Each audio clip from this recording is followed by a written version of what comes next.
welcome to the latest asicast. I'm Richard Marks, and to paraphrase Sam Cooke, it's been a long time coming, almost as long as my last haircut, but finally a change is going to come in the Netherlands as the TMAM decision, the big Dutch multimedia contract, has finally been made, and we know what the Dutch combined measurement system now looks like. I'm joined by two key figures in the initiative. From the advertising side, Johan Smit of PMA, and from the research side, Frans Kok of NLO. So for those of our listeners who may not have seen this week's announcement, what exactly have you announced? Well, first of all, we announced that TMAM, which we use as a project name, is now het Nationale Media Onderzoek, National Media Survey, NMO. So that's the first thing we announced. And of course, we need this in many aspects. It makes it easier to recruit new staff. It makes it easier to recruit respondents if you have a proper name. And you can actually find that name and see that it's a trustworthy sender. Overall, of course, we announced that we have the new research finally going to market or let's say the final stages of the preparations, where we have first improved every single silo of the current audience measurement, reading, viewing, listening, and surfing, but with the purpose of making sure that in the end all these data sets can be combined in a cross-media data set, both for planning and reporting purposes. And I think that, as I saw in the last few days, it's widely acknowledged that the chosen setup is a world first, and by design it is developed to both improve the current existing audience measurement systems and make the reporting of a cross-media possible. That last part, however, is a contract we still have to tender, and we already know that that might give some challenges, but by design we should be able to understand those challenges way before they present problems. So effectively, and this is something we've been tracking at ASI for the last few years, and you guys have been helpful in narrating the journey that you've been on, both from a research perspective, but also from a governance and political perspective, because obviously there's challenges there as well. In terms of the overall structure, it's effectively, and we'll get into some of the research detail, an alignment of the various separate contracts that existed to bring them together, and in some cases, and we'll talk about this, to share and overlap the data collection methodologies.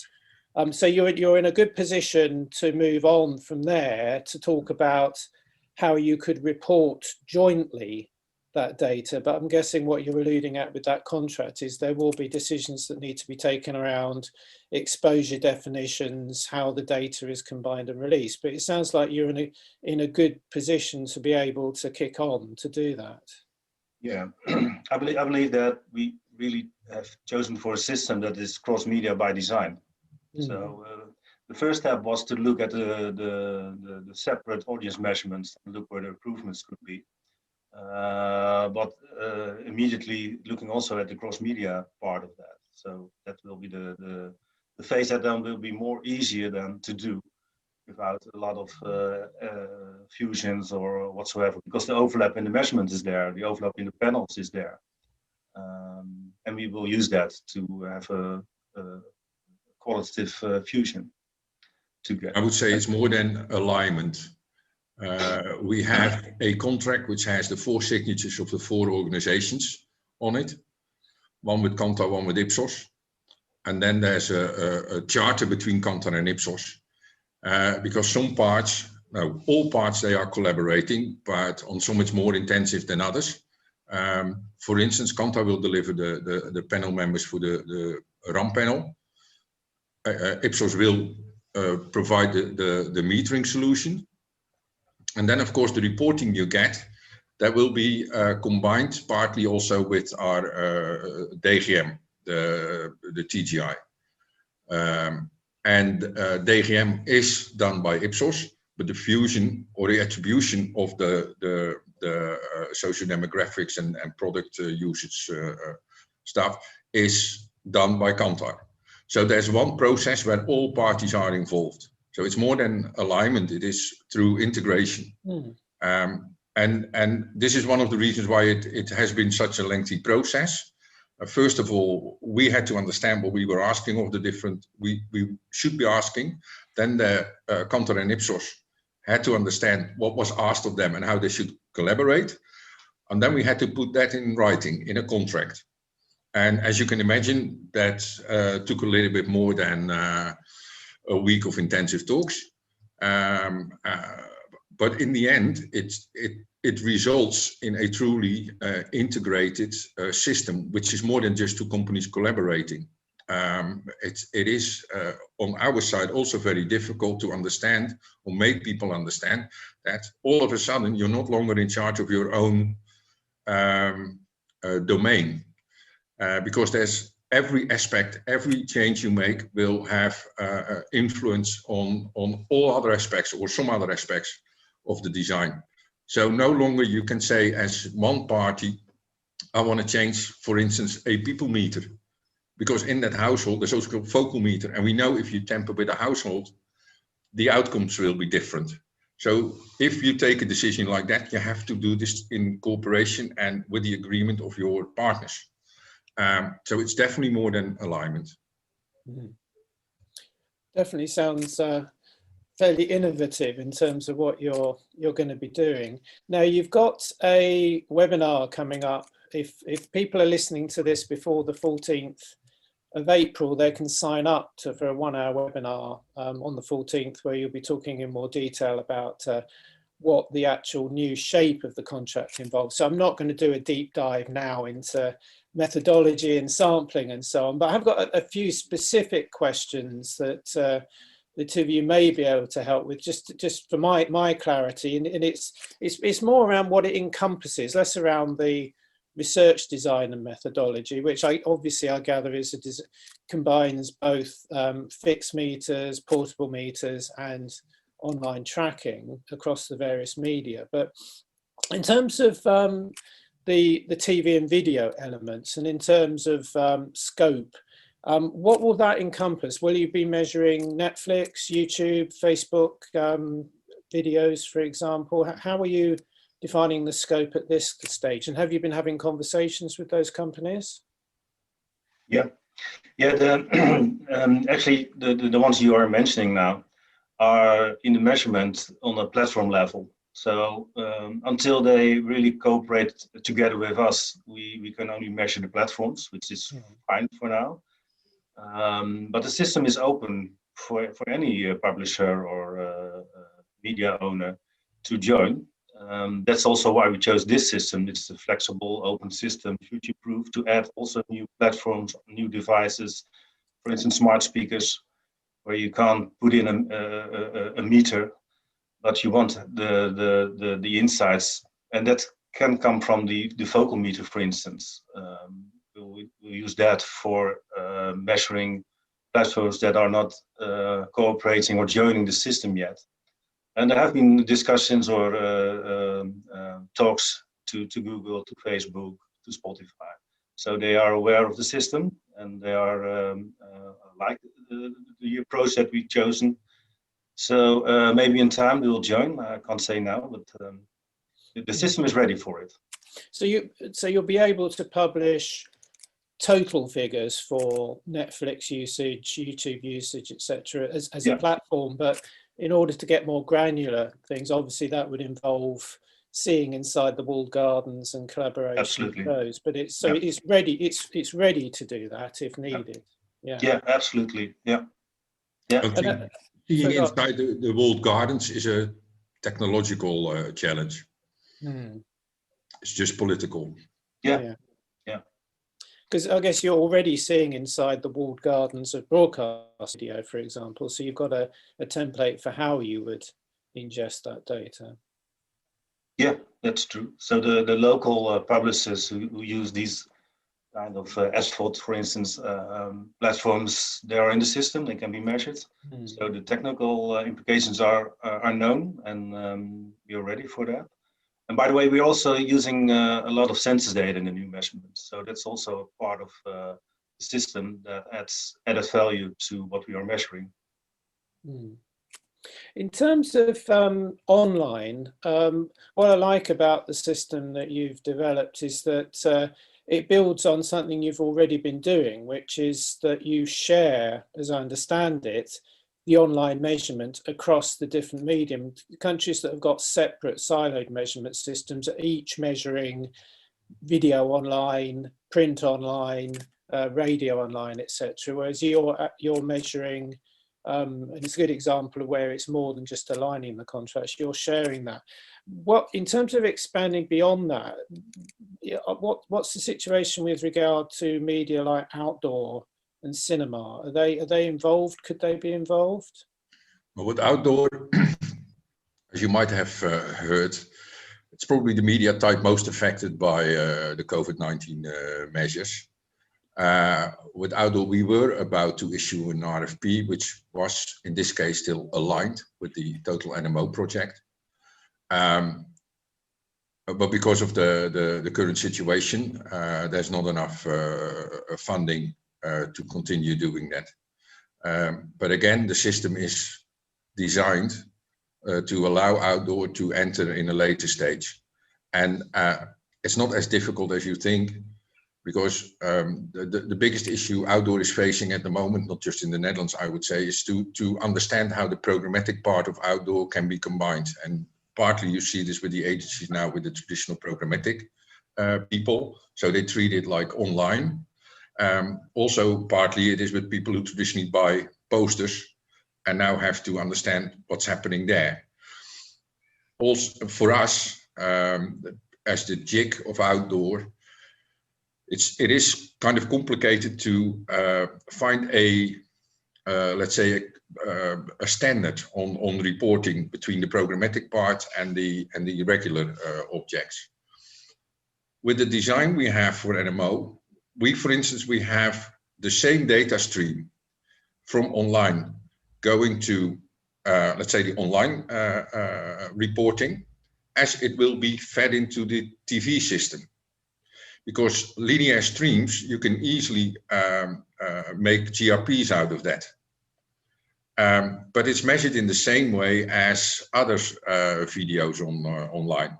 So instead of trying to, instead of thinking from separate angles and silos, what we did is we look at what's the data and what can we do with it, and then we just give the same data to the TV panel as we give to the online panel, just treat it in a different way. And that's what we can do with outdoor too. We have the programmatic data, we can either add that to the online part or not, and have a separate reporting system. And this is I would say the beauty of the design, that it's not fixed.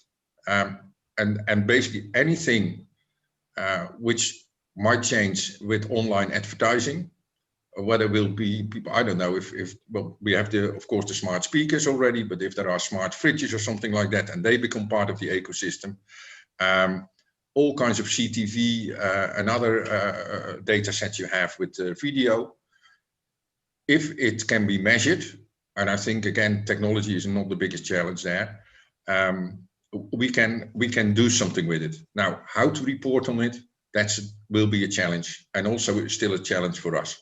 We don't have every reporting data set designed yet. You know that if you fuse data sets, you have to compromise on the granularity. So you have to make decisions. Again, those are political decisions more than technical decisions. So if it's there, it's online. If it has an IP address, we can measure it. In terms of this new initiative, it could be seen as, you mentioned the impact of the pandemic on the outdoor industry, for example. It could be seen as brave to launch a new service during a global crisis, the effect of which is yet to be evaluated on advertising, expenditure, revenue, and subscription models, etc. Will this new model and the synergies reduce the amount that the stakeholders have to pay for their measurement compared to when things were in silos? Well, the short answer, of course, is no, because the moment you have savings, you get additional requests. That's always the same. So if you save 1 million, there are 2 million worth of requests which people need to or want to have. If you look on an annual running cost base, we have like for like a substantial saving. Of course, you can understand that Kantar and Ipsos were keen on getting this contract. It is a very visible contract. It's by far not the most valuable to them, but that helps. It is visible because it's the first time we do something like this. That I think has a value. And the other thing, there is a synergy. We have one questionnaire. It's a bit longer, but we don't have to go to different panelists with this, different questionnaires. The people meter and the focal meter are installed in the same household. That means one technician who has to go there, one technical chart to be filled in and stuff like that. So there are savings there, obviously. On the other hand, like I said, there are a few things which are relatively expensive, no matter how many savings you can get from synergy. In the end, the RAM panel was very expensive, going from a radio log to a passive meter. We all know this is very expensive. So the online measurement might not be that expensive, but if you compare it to the market which is being traded on those data sets, it is very expensive because most of the money is going to the international companies, the Google's, Facebook, Amazon, and they don't contribute.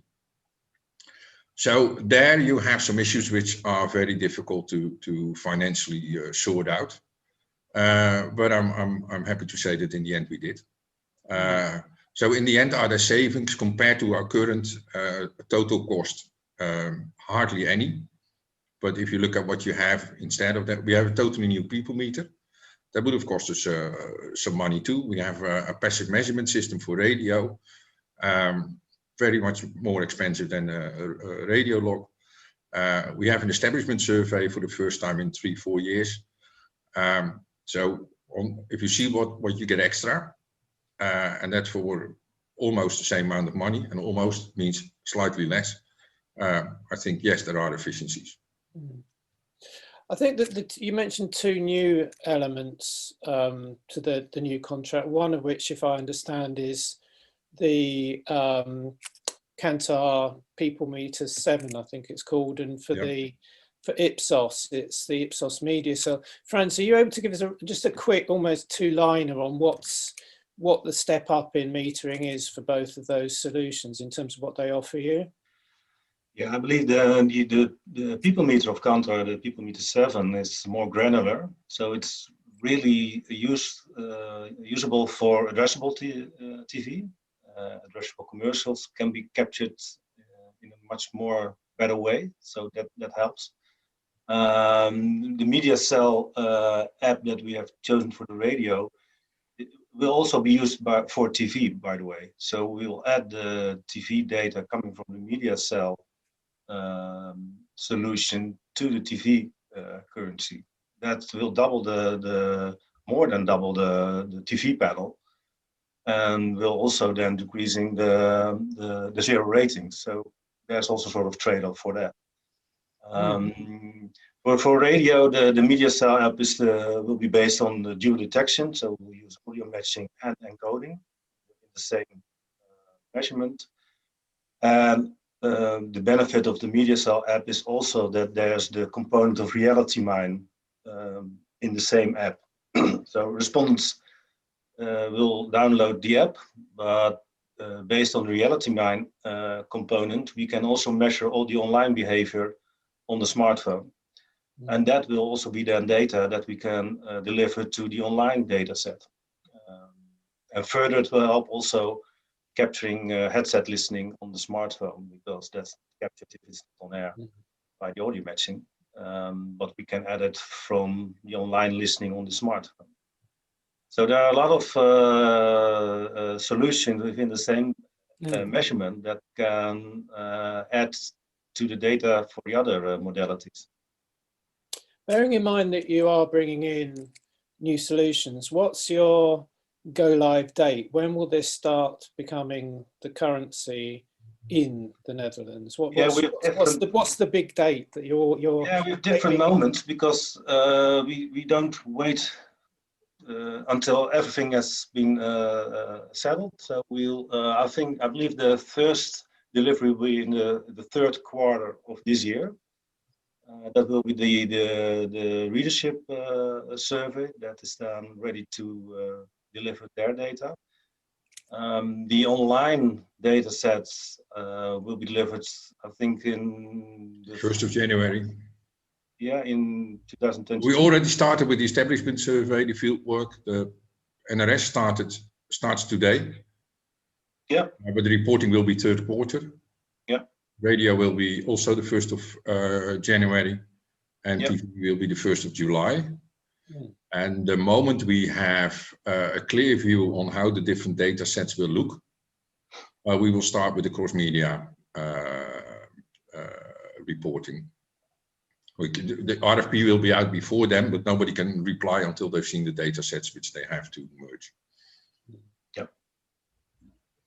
I mentioned that we've been tracking the genesis and the evolution of this project at ASI over the last few years in conferences and podcasts. The other big development that has come in the last 18 months, of course, has been the WFA cross-media initiative and pilots that are taking place in the UK with ISBAR and their Origin initiative, and in the US by the ANA. How do you feel that what you've announced aligns with what the advertisers have requested? Is it a potential template for a solution, or is there synergies that could be made with what's being piloted in other countries?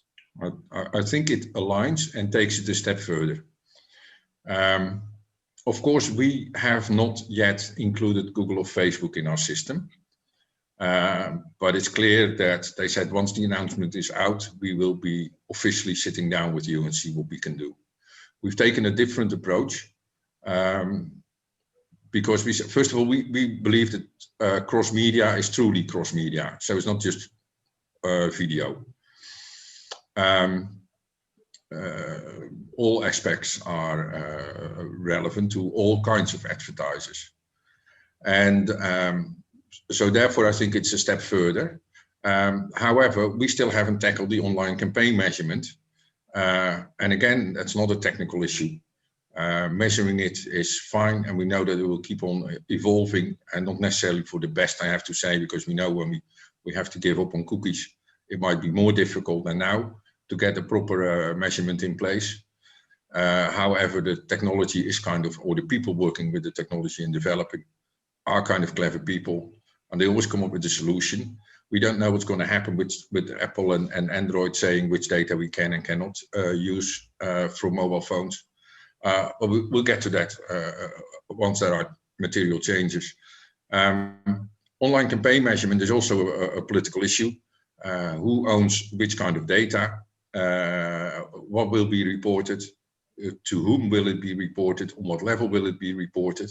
But those things are all a matter of discussion, and we just have to agree on that. That's not very different talking to the Advertisers Association as talking to Google. Google has, I think rightfully, some privacy requirements. They might influence the methodology. I'm not sure about it yet. But the WFA initiative and what we are doing is in principle very much the same, with the two exceptions. One, the WFA is like a guideline, a concept, and then they look for countries to actually fill in the concepts. And we start on the other side. We just filled it in. But the concept and the guidelines and the principles are pretty much the same. And the second difference is that while I believe that the Google and Facebook answers to the request of the WFA were from a data-driven or data-driven point of view, we approach this, perhaps because we are more traditional media people, we approach it from a reach and frequency point of view. And well, you've been to all the conferences too. This is has always been the question on many ASI conferences. Should we have reach and frequency, or should we have impressions? Should we have ratings, or should we have views? And if you think like that, you start to design your data set according to your ideas. And we thought, let's look at it the other way and just see what is there and then see what we can do with it. So as I gave you the example before, we get data which is going as impressions to the online measurement system. And the same data is going as ratings to the TV measurement system. It's the same data. It's just a matter of how you handle it. And I think that's a major difference between what we are doing and what the WFA initiative is doing, which is not surprising. If you ask Google and Facebook to come up with a solution, they come up with a data-driven solution. You can hardly blame them for that. It's their business model. So yes, that's what you get. That's also why there is a solution, by the way, because we have been talking about this for many, many years. And this is one way forward, to look at it from a data point of view. So I think that's where the difference is. The endorsement of the advertisers for this system is there. One of the advertisers is actually quoted in yesterday's press release. So we have all full support of the advertisers for this measurement system. Well, thanks for talking to us so quickly after the announcement. It only went out the day before this podcast, and you're no doubt in an extremely busy phase of talking to people. So thanks for squeezing us into your schedule to talk to us about the new initiative. But we knew that our ASI community would be very keen to hear, having been teased over the last couple of years with the imminent announcement of this. It's great that it's finally landed and we can talk about it. So thanks for your time, and we'll speak to you both soon. Very welcome. Thank you very much. Thank you very much.